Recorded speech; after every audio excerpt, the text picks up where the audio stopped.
can you hear me in the back of the room? Raise your hand if you can. Okay, great. Well, thanks everyone for coming. Welcome to our latest Tesla sort of service center plus. We're out in the field here, but we made it nice and roomy, so there's plenty of room to service cars and stock spare parts and that kind of thing. So I'm pretty excited to be here in Germany. I've been to Germany many times, and to be here and to make some announcements that I think you'll be pretty happy to hear. We're going to make a big investment in Germany. In fact, right now, Germany is our top focus in the world. So, yeah.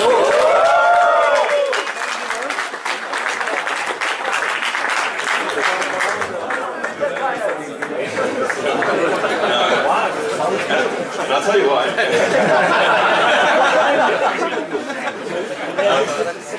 Okay, sure. Gotcha. Both. Both? Oh. That's stereo. It's like trying to eat 2 ice cream cones. Okay. Alright, so the reason is that this is a really big and important market for us. In fact, for our Tesla Roadster, this was the second biggest market in the world after the US. Germany is obviously a place that appreciates engineering and appreciates great automotive engineering in particular. And I feel like if we can't do well in Germany, that's not a good sign. So it's very important that we do well here.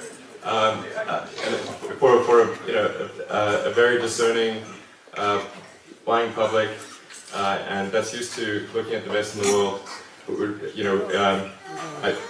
we definitely have to do everything that's needed to succeed. So I actually think it's going to be long term for us. Still, even the second largest market in the world, third largest market after the US and China, and I think one of the highest in per capita sales as well. It's also a country obviously where you can go quite fast, which is really cool. In fact, I was just driving the Model S on the Autobahn on one of the unrestricted sections, and it was a lot of fun.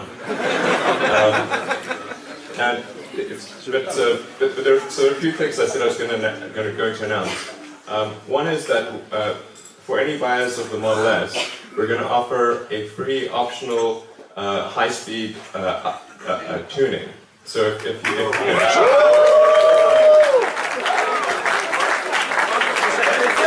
How many kilometers? So whether you bought the car already or will buy the car in the future, if you're someone who likes to ride at the sort of top speed on the Autobahn, then we will tune the car. We'll do a custom tune of the car to make it feel really great at top speed. So most other parts of the world, it's driving at sort of over 200 kilometers an hour. You don't have to worry too much about that in most parts of the world. I can tell you in LA it's difficult to get above 50 kilometers an hour. But here it's important, so we want to make sure we take care of that. I'm actually going to send my top engineering team over here to tune it just right for the German roads. Wow. So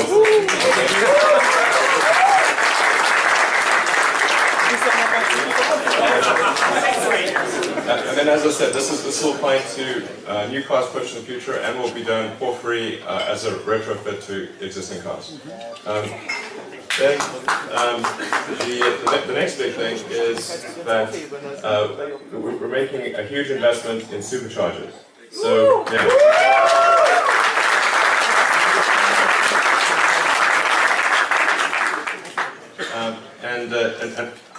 I've asked my team to accelerate the supercharger deployment as much as possible. So Germany is actually going to have the second highest number of superchargers anywhere outside of the US. And in fact, more superchargers per capita than the US.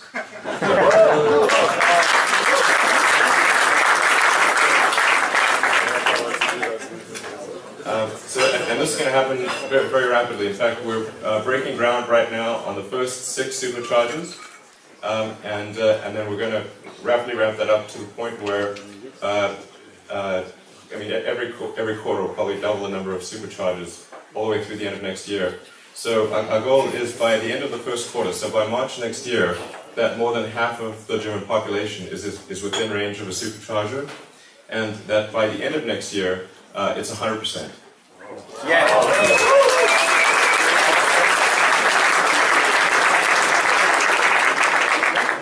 How many years now? I'm not sure of the exact number. It's probably on the order of 40 to 50. Yeah, something like that. Yeah. We want the superchargers not just to be the max distance, but to be maybe around 200 kilometer spacing, something like that. So it's convenient. You don't always have to stop at the same place. So if you go fast, you will need. Yes. This is indeed part of the reason. Is that if you go really fast, you need the superchargers a bit more often.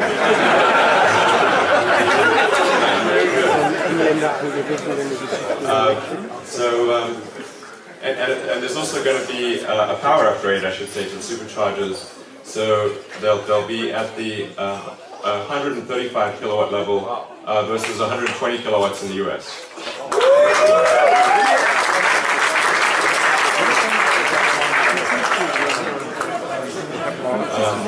And I think there's upgrades beyond that will maybe take it even further. So the goal with the supercharger is that when you stop alongside the highway, and these will be places where you'd normally stop on a trip to where you normally stop to get fuel, get a bite to eat, or get a snack.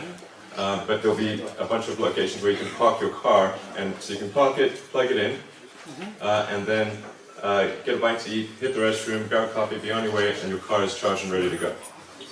So you can be in and out in 20, 25 minutes type of thing.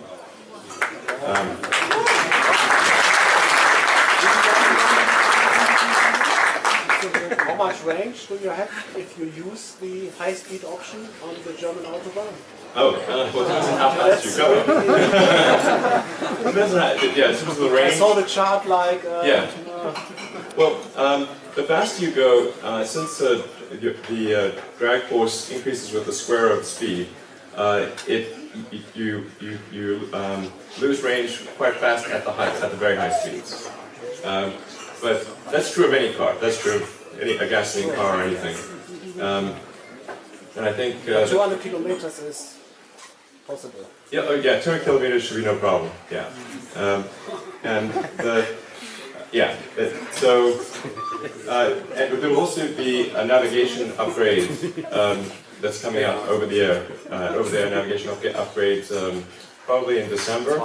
That will calculate least time to destination, so including taking into account the supercharger locations. So if you want to get to a destination the fastest, it's going to figure out how fast you should drive, how long you should stop, and navigate you to the supercharger stations along the way, and then to your ultimate destination, and will calculate that whole route with the least time possible. And it's even going to do things like look up the wind speed on the internet and factor that into it.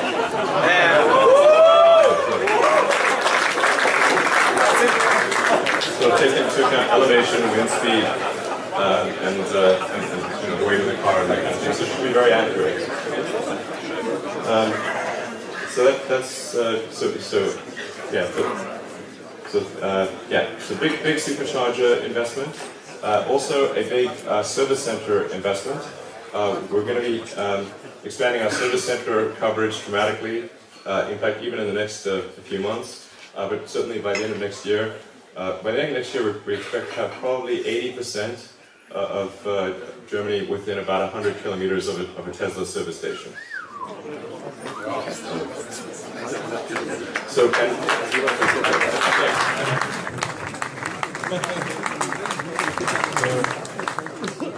it'll be it's a big investment, and we're going to be hiring a lot of people. And if there's any, if you know anyone you think would be great to add to the Tesla team, please ask them to submit their information. We're looking for great people, fast-growing company, lots of opportunity. And yeah, it's a fun work environment and also some other good things. Those are the three main things that I wanted to announce. And there'll be kind of a press release with more detail that goes out on, I think, Thursday morning, with you know, spelling out where some of the initial locations will be and that kind of thing, and giving maps. But I wanted to tell you guys first, kind of ahead of the press, and because really people like yourselves are extremely important to the future of Tesla. We don't have the budget to spend money on advertising, so the only way that we're able to grow is by good word of mouth. You know, so to the degree that there are people who really believe in the sustainability, that really believe in the electric car revolution, people like yourselves are very important to the success of Tesla and to the success of electric vehicles in general. Because, as you know, there are many people out there who don't believe electric cars. They think nothing's going to happen. You know, if we have to overcome that negativity, otherwise it's going to be way too slow, and there will be tremendous damage to the environment as a result. So word of mouth is super important. It's vital, we need you to be able to go out there and talk to people that you know and say, hey, yeah, this electric cars, they're ready. It's time to make it happen. And then if the big car companies see that our sales are good, and that we are actually we're taking a little bit of market share. I mean, we're a tiny company, so you know, drop in the bucket. But if they see, oh look, people are buying these cars, then they will have no choice but to conclude that electric cars are the right way to go, and then and that will accelerate the transition to sustainable transport. So every time that,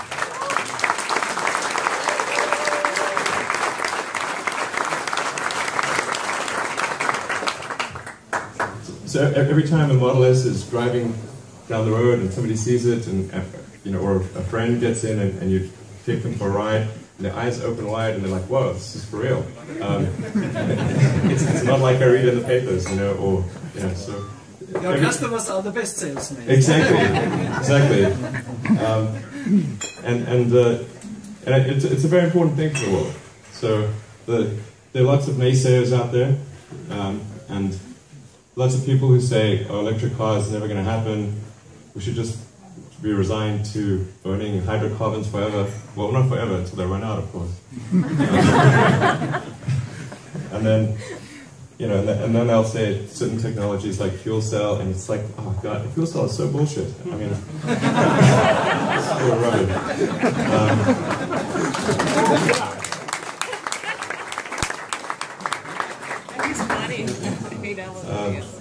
The only reason they do fuel cell is because they don't really believe it. It's because it's something that they can. It's like a marketing thing. But the reality is that if you took a fuel cell vehicle and you take best case for a fuel cell vehicle in terms of the mass and volume required to go up to a particular range, as well as the cost of the fuel cell system, and then, you know, if you took the best case of that, it doesn't even equal the current state of the art in lithium-ion batteries. So there's no way for it to be a workable technology. And then putting up a huge hydrogen distribution structure is also extremely difficult. And hydrogen is quite a dangerous gas. You know, it's suitable for the upper stage of rockets, but not for cars. So I think most of us saw the film Who Killed the Electric Car. Right, exactly. Most of us. Yeah, exactly. They. Yeah.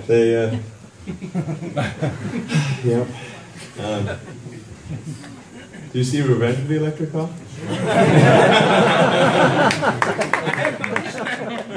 I have my vision too. Okay, great.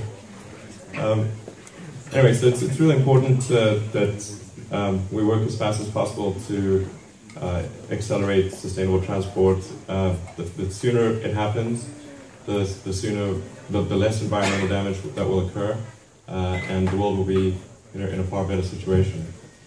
So that's what we're trying to do at Tesla. So that's really the goal. That's why we put so much time and effort into trying to grow the company. I can also say that every time somebody buys a Model S, they're helping pay for the mass market, lower cost car in the future. So every bit of money that we make, we don't issue dividends. We don't have high salaries. My salary is $1 a year. I spend it well there. I spend it well. And I have no shares. I do have shares. But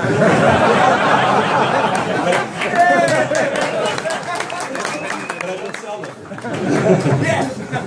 In fact, I promised that I will be the last one to sell shares. Oh, that's very good.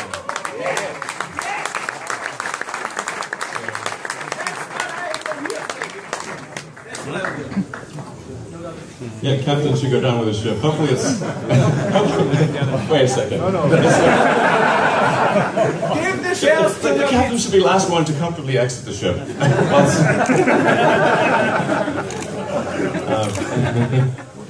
My question is, could you please explain this issue, Sure, maybe? absolutely. And explain what your measures are and going to be in the future to avoid such things? Sure. Well, we should probably... I wrote a blog piece which might be worth doing a translation and sending it out. But it actually it gave us an opportunity to explain that in fact an electric car, or at least our electric car, is 5 times less likely to catch fire than a gasoline car. So in this particular accident, it was a very peculiar accident where this guy drove over a piece that fell from a truck. It was a big curved piece of a fender, and it went under the car and then jackknifed up into the battery pack with a huge impact. And nonetheless, he was able to drive the car off the highway and then get out, and he wasn't even injured at all. And just the front portion of the battery pack caught fire. The net result is, he's fine. But if it had been a gasoline car, he could easily have been killed just because of the force of that impact would have potentially gone into the passenger compartment and hurt somebody. The objective statistics right now are that the Model S is about 5 times less likely to catch fire than any gasoline car. So a typical gasoline car has 1 fire every 20 million miles, and our car is averaging 1 fire every 100 million miles.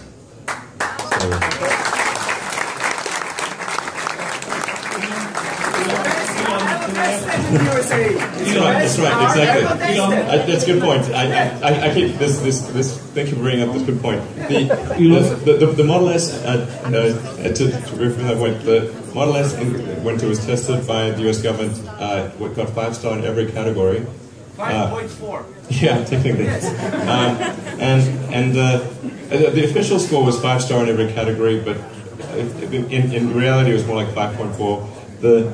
But there is a statistical measure that they provide to all manufacturers, which is it's usually too technical for public consumption, so they just provide it to the manufacturers. But it's called the statistical probability of likelihood of an injury, and it was the lowest probability of injury of any car ever tested in history by the U.S. government.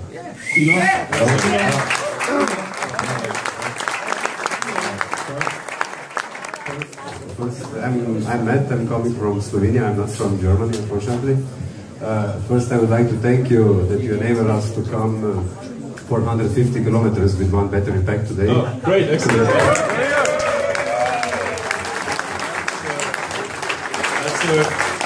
Was that on a single charge? Yeah, single charge. Wow. So this, and with the average 100 km/h speed. So. Wow, okay, that's great. So I don't know if everybody heard that, but Shaman drove all the way from Slovenia at an average of 100 kilometers an hour and drove 450 kilometers. On a single charge, without recharging. We already ordered 20 cars. Wow. Thanks. So, we actually developed the car sharing business model in Slovenia, and we would like to make Slovenia as soon as possible self-sufficient mobility case. So, my question first is related to that. We would like to build infrastructure with maximum radius 50 kilometers. Okay. As we are too small, even if 20 cars in 2 million people means like 3,000 cars in 300 million in US. We know we are too small to get supercharger as fast as Germany, but we would like to build it by ourselves. Okay. So the question is, can we approach to you and ask you for some idea how to manage it in best way? And the second is we are app of fan. We already developed a few global apps, and we would like to develop that for Tesla platform, but it's not open yet. It's not available for us. But I heard in history from yourself that it's going to be open, if I'm right. For developers? Yes, for developers. Yeah. Yeah. Thank you. The first order of business for as far as the car is concerned is to make sure that we have the core functionality in place. And that we've developed the software that allows it to be used in multiple markets around the world. So we do need to do multi-language support and a few other things. But I think we can probably open it up for development, I'd say maybe towards the end of next year, because then we will have done the local language implementations and local navigation implementations and so forth. There's a lot of localization software that's needed. So we need to kind of get that framework done. And do a few basic things like upgrade the browser to Chrome and that kind of thing. And then that's when I think it'll be ready to do other development. And it's just basically written in Linux using a Qt library. So if somebody's written an app for Android or to a less extent the iPhone, it should be pretty easy to port the app to Linux, because Android is basically modified Linux.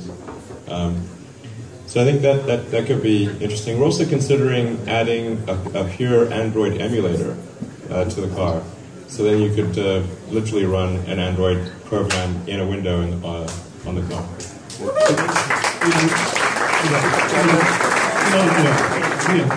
Here, to the left, to the left. Okay, sorry. Unfortunately, I've got like lights in my face. Okay. Genetics and artificial intelligence. Although in both genetics and artificial intelligence, those are dangerous fields. You know, it may hopefully good, but maybe not. Elon, right here. Okay. Hello, Elon. I'm Florian. I have a green utility, so we do the same what we do to the big automotive companies. We do to the Aeons and RVs of this world. So, are you planning any cooperation with the green utility companies here in Germany to supply, so to enable your customers to have a green and clean electricity tone as well? We haven't done anything yet, but we certainly are open to ideas. So again, I'd maybe talk to Catherine, and if you have any suggestions, we'd love to hear them. Excellent. Thanks. Okay, thank you. Elon. Sorry, it's like... Yeah.